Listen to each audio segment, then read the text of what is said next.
Aviation history के सबसे अजीब और रहस्यमयी हादसों में से एक है ये फ्लाइट 611 क्रैश, जिसकी कहानी आज हम विस्तार से अपने इस एपिसोड में बताएंगे। ये कहानी शुरू होती है ताइवान इंटरनेशनल एयरपोर्ट से, जिसके रनवे पर एक जहाज उड़ान भरने के लिए बिल्कुल तैयार खड़ा था। ये चाइना एयरलाइंस की फ्लाइट 611 थी, जो कि वास्तव में एक बोइंग 747 एयरक्राफ्ट था। इस विमान में 206 यात्रियों के साथ 19 क्रू मेंबर्स भी सवार थे। इस फ्लाइट को साउथ चाइना सी से होते हुए हांगकांग तक जाना था। दोपहर बाद 3:02 पर यह विमान रनवे से सीधा आसमान का रुख करता है। इस विमान को उड़ा रहे पायलट बेहद अनुभवी थे। उनके पास 10,000 से भी ज्यादा घंटों का फ्लाइंग एक्सपीरियंस था। अभी प्लेन को टेक ऑफ किए चंद मिनट ही बीते थे कि ये 35,000 फीट के ऑल्टीट्यूड तक जा पहुंचा। एटीसी लगातार इस प्लेन से संपर्क बनाए हुए थी और विमान उड़ा रहे पायलट को रास्ते और मौसम के बारे में गाइड कर रही थी। शुरुआत के कुछ मिनटों तक तो सब कुछ ठीक था, मगर उड़ान भरने के करीब 42 मिनट बाद ये विमान एटीसी के रडार से गायब हो गया। कंट्रोल टावर में बैठे ऑपरेटिव ने इस विमान से संपर्क साधने की लाख कोशिशें की, मगर फिर ना ही ये विमान उन्हें कभी रडार में दिखाई दिया और ना ही फिर कभी उनकी पायलट से कोई बात हो पाई। ये इस बात का साफ इशारा था कि फ्लाइट 611 किसी अनहोनी घटना का शिकार हो गई थी। मगर एग्जैक्टली इस प्लेन के साथ हुआ क्या था, ये अब भी एक रहस्य बना हुआ था। इसी रहस्य की खोज में एक खोजी विमान C-130 समंदर की ओर रवाना किया गया। फ्लाइट 611 की लास्ट लोकेशन का हवाला लेकर ये खोजी विमान उसकी तलाश पर निकला। चंद मिनटों तक उफनते समंदर पर मंडराने के बाद इसे वो नजारा दिखा जिसने सबको हैरान करके रख दिया। इस खोजी विमान के पायलट ने देखा कि नीचे समंदर में विमान का ईंधन फैला पड़ा है और विमान के कई सारे छोटे टुकड़े समुद्र की सतह पर तैर रहे हैं। इस नजारे को देख कोई भी इस बात की कल्पना कर सकता है कि इस विमान में सवार यात्रियों का क्या हाल हुआ होगा।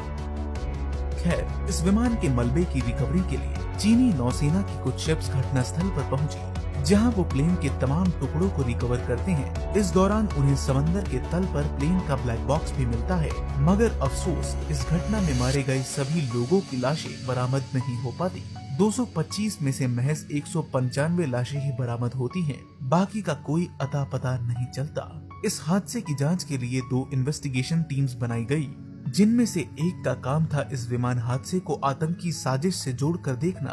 दरअसल इस टीम ने बरामद हुई हर एक लाश की डीएनए सैंपलिंग की, जिससे उनकी शिनाख्त की जा सकी। इस दौरान ये देखा गया कि इनमें से किसी भी शख्स का कोई पुराना क्रिमिनल रिकॉर्ड ना हो या फिर इनमें से किसी भी मुसाफिर का किसी आतंकी साजिश में लिप्त होने की संभावना ना हो। अब तक ये अटकलें लगाई जा रही थी कि आसमान में उड़ान भरने के बाद इस प्लेन में एक बड़ा धमाका हुआ होगा, मगर शुरुआती जांच में इससे जुड़ी सभी आशंकाएं नाकाम साबित हुईं। साथ ही दूसरी टीम जो इस प्लेन के मलबे की जांच कर रही थी, उसने भी ये पाया कि प्लेन के किसी भी भाग में कोई ब्लोटिंग नहीं है। जाहिर है अगर प्लेन में कोई विस्फोट हुआ होता तो उसके प्रभाव स्वरूप प्लेन की बॉडी में बेंड्स बन जाते, मगर इस केस की इन्वेस्टिगेशन कर रही टीम को ऐसा कुछ भी नहीं मिला। यहाँ तक आते आते एक बात तो साफ थी कि इस प्लेन के भीतर कोई धमाका नहीं हुआ था। ऐसे में देखना ये था कि कहीं इस प्लेन के बाहर तो कोई धमाका नहीं हुआ। दरअसल प्लेन में लगा जेट इंजन फ्यूल को बर्न करके बहुत सी गर्म गैसों का उत्सर्जन करता है, जिन्हें थर्मल रडार की मदद से बड़ी ही आसानी से ट्रैक किया जा सकता है। उन दिनों चीनी नौसेना दक्षिण चीन सागर में एक नौसैनिक अभ्यास चला रही थी। ऐसे में ये संभावना जाहिर की गई कि कहीं चीनी नौसेना की कोई मिसाइल आकर इस एयरक्राफ्ट से न टकरा गई हो। इस बात की पुष्टि करने के लिए चाइनीज नेवी को तलब किया गया, मगर उन्होंने ऐसी किसी भी संभावना से साफ इनकार कर दिया। वहीं दूसरी ओर अब तक CVR यानी कॉकपिट वॉइस रिकॉर्डर से जुड़ा डेटा सामने आ चुका था। इन्वेस्टिगेशन टीम ने जब CVR की रिकॉर्डिंग सुनी तो उन्हें इससे कुछ खास हासिल नहीं हुआ। इसमें फ्लाइट के दौरान पायलट्स की कुछ सामान्य बातचीत सुनाई दे रही थी। इससे किसी भी तरह के आतंकी हमले या फिर किसी इमरजेंसी सिचुएशन का कोई सुराग नहीं मिला। इस रिकॉर्डिंग के आखिर में एक विस्फोट की आवाज सुनाई दी और फिर सब खामोश हो गया।